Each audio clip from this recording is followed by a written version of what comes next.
Samahan niyo po kami mga kamisdak sa aming adventure. First time namin ni Little Insoy dito sa Kumbento Cave Pool. And then malapit doon, pumunta din kami sa Bituon Beach sa may barangay Virgen, Anda, Bohol. Ay nag-enjoy po si Little Insoy dyan. Hindi po natakot sa hampas ng mga alon, pati si Tina at si Baby Arthur. Inshallah! Hoy!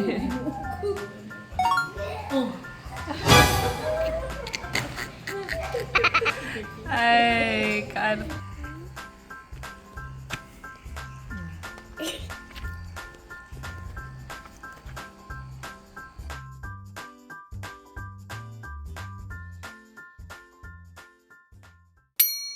Hello mga kabisdak! Welcome back to our channel! Hindi ko na alam anong araw ngayon. Ipang ilang araw na namin sa Pilipinas. Si Daddy Insoy nakauwi na po sa Korea, no? Uy, may tae. Okay! What are we going to do today, ate? We're gonna have some limonsito. Okay. Mag-harvest tayo ng limonsito!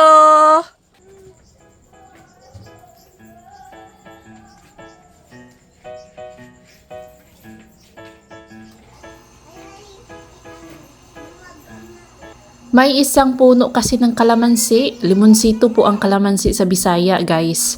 Sa likod ng bahay nila Uncle Eric, sa tapat ng bahay nila Kuya Saddam. Itong bahay nila Kuya Saddam at Shin, nasa likod lang po ng bahay ni Uncle Eric.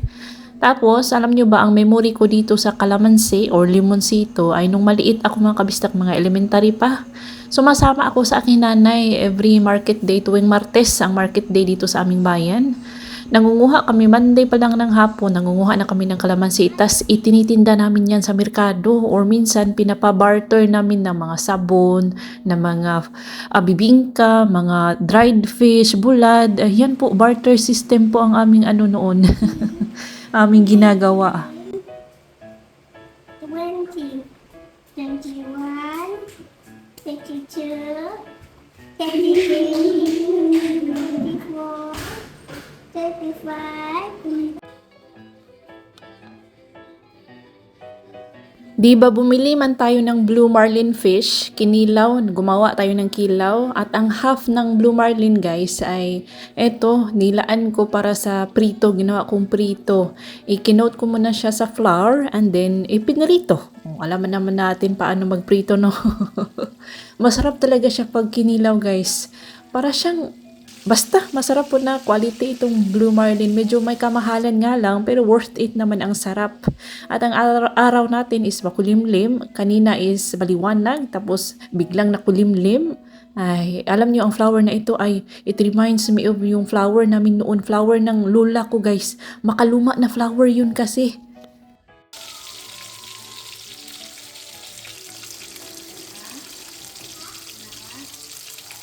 And then, pagkatapos kong magprito ay nag-lunch kami guys. After ko maghugas ng pinagkainan ay eto na. Ginupitan namin si Little Insoy sa kanyang buhok dahil ang haba-haba na at ang lagkit-lagkit na po niya. Alam niyo na pawisin tayo kapag nandito tayo sa Pilipinas dahil mainit ang panahon natin dito. At salamat po sa nag-suggest. O itatry ko po. Nakalimutan ko pero salamat ma'am. Next time na magupit ako kay Little Insoy, lagyan ko siya ng earbuds para hindi siya maingayan sa razor. Pero kapag ako ang nagupit, komportable po siya. Walang problema sa kanya yung ingay ng razor pag ako. Pero kapag may kasama akong iba like itong si Kuya Saddam, ayaw ni Little Insoy, para siyang natatakot. Hindi siya komportable. Ako lang talaga ang gusto niyang umawak sa ulo niya, ang gumupit sa kanya. Nagpatulong po ako kay Kuya Saddam para mas mabilis kaming matapos dahil may pupuntahan po tayong Kumbento Cave at saka maliligo tayo sa dagat.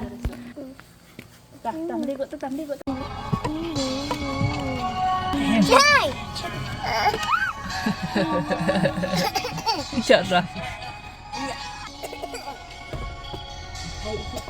Hello mga guys! Tukan ko! Tukan ko! Jarag daw! Si Baby Arthur ay kakagising lang niya after ng kanyang nap. Natutulog kasi ang mga babies tuwing afternoon, mga kabisdak, no? Ayan, weekend pala ito. O, kaya walang pasok po si Tina. Kung balak nyo pong magstay, kung gusto nyo pong magstay sa Anderson Homestay, ay pwede kayong magrenta sa car nila Uncle Eric.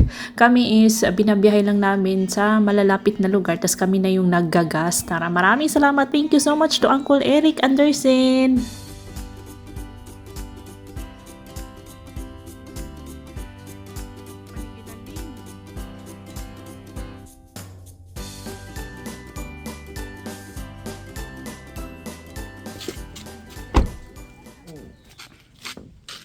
Oh, asa man tabi? Sa nga sa lugar. Tor, sa nga sa lugar, Tor. Daplin pa, daplin. Bikyo dyan mo. Titi. Na, hinay, hinay.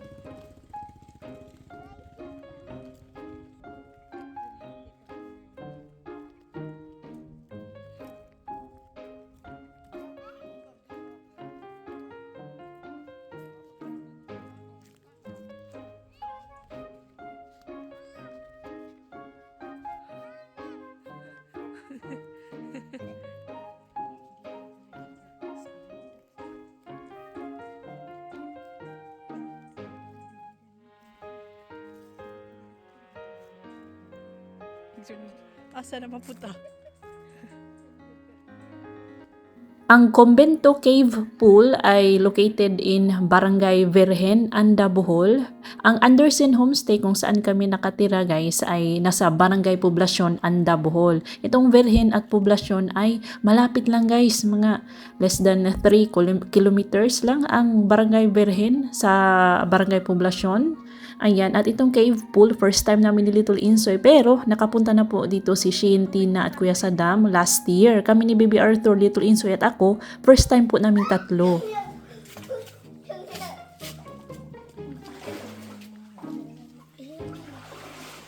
Ay, nahadlok. Hadlok na ika. Okay. Natuhog mga jatot.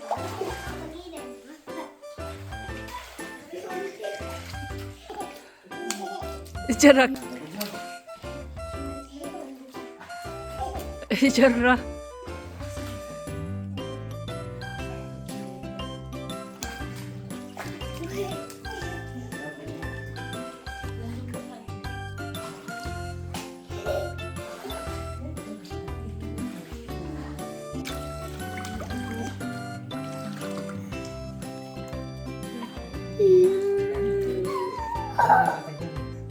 Daday mong ilisan.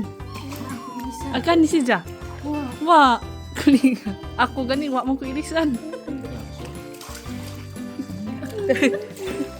Kung naiinitan po kayo sa panahon ay perfect po dito guys kasi malamig po ang tubig nila. Brackish water po siya. Tinikman ko, hindi siya maalat unlike sa seawater. Brackish water guys. And then turquoise, nakaka-inlove, nakakagana, nakakaakit lumangoy dito sa kulay ng tubig nila oh.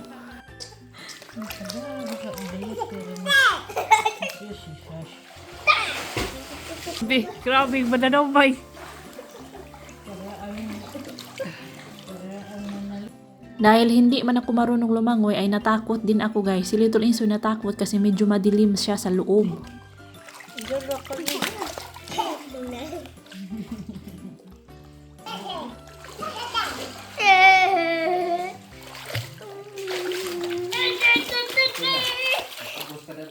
Si Tina o kaki at si Tina. Lalong raba na din.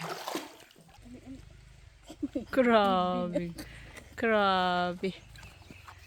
Hindi po kami nagtagal doon sa cave pool. Dumiretso kami dito sa Bituon Beach which is palapit lang sa Convento Cave Pool guys. Nasa Barangay Virgen, Anda, Bohol din po ito.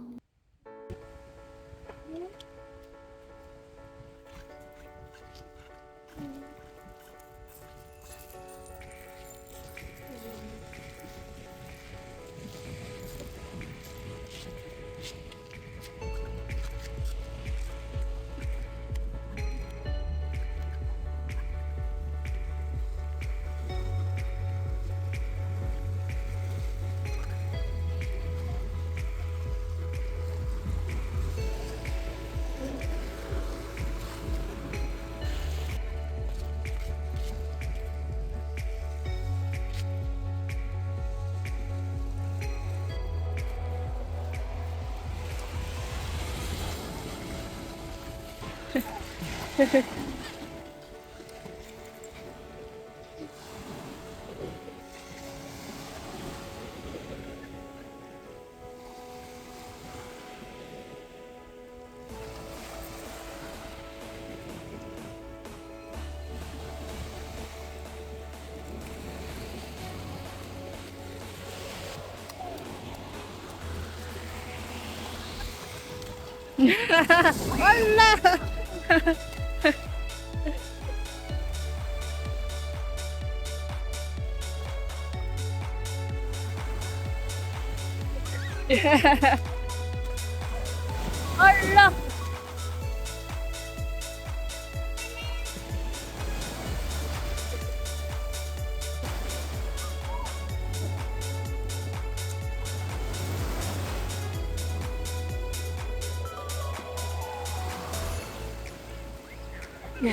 Ay!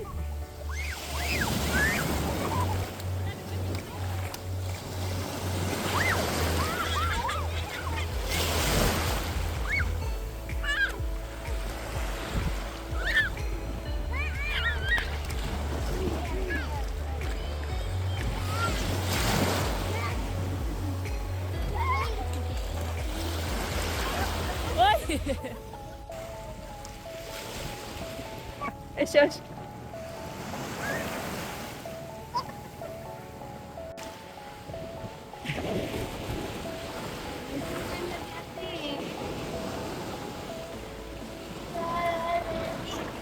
Next time na po ako maliligo, kasi taga-video, taga-vlog po si Azuma dyan. Pero maliligo tayo before bumalik ng Korea. No? Kasi wala yan sa Korea guys. May dagat po ang South Korea ha. Pero ang Gangwon province kasi is nasa center. So, ano talaga, hindi pa ako nakapunta sa dagat, guys.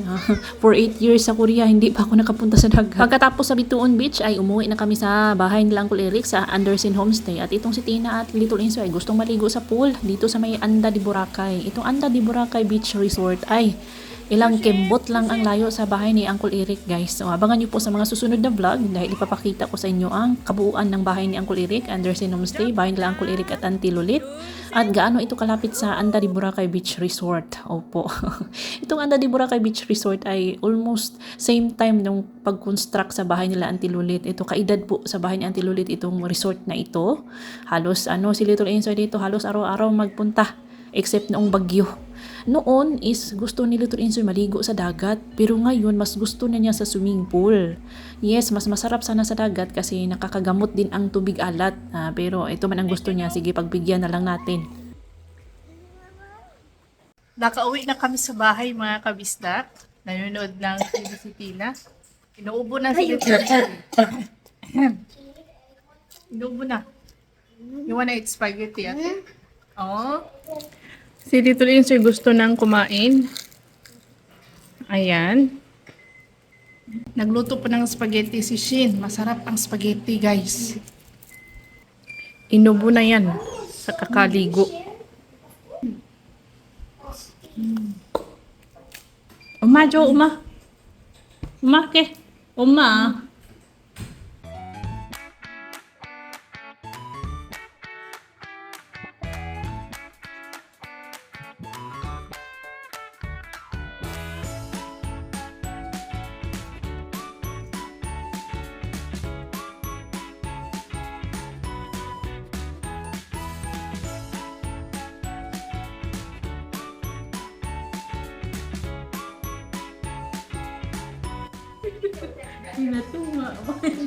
Tor, nakabila may magpapay. Uy, ito bang sabi?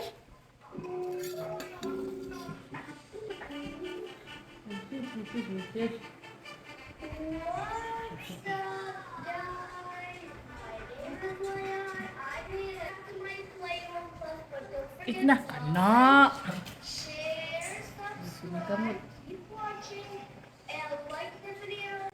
Kakasimula pa lang ni Baby Arthur kumain ng solid food, hindi po siya kumakain ng Cerelac guys. Gusto niya rice at saka itong mga spaghetti, tinapay, yung mga adult food na soft ang kanyang gusto. Yung bahay nila is nasa likod, may mga kutsara yung pambata si Baby Arthur sa likod pero wala pa siyang high chair. O, mas maganda kung may high chair ito siya para hindi na mag-ano sa mesa, no? O, para matuto siya paano umupo sa kanyang upuan.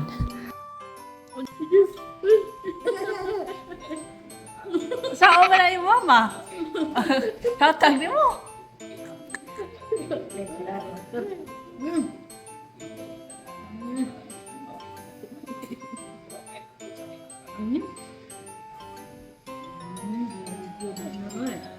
Kadut, baka ni Zangwa man na si Zay. Bagang na na, bagang. Panglam, dyan, hindi ba kakatukaan na naturo?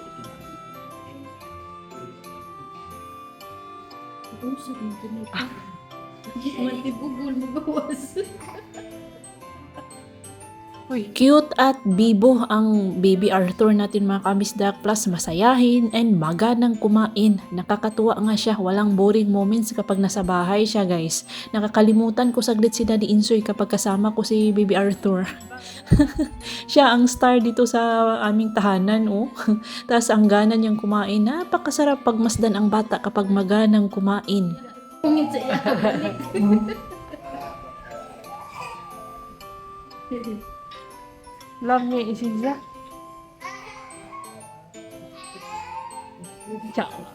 Inshallah. Hoy!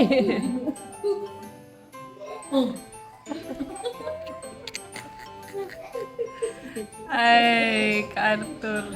Chajan, chajan, chajan, chajan, chuch. Chajan, chajan, chajan, ajan, ajan. And that's all for today's video mga kabisdak. See you on our next vlog. Ingat lahat!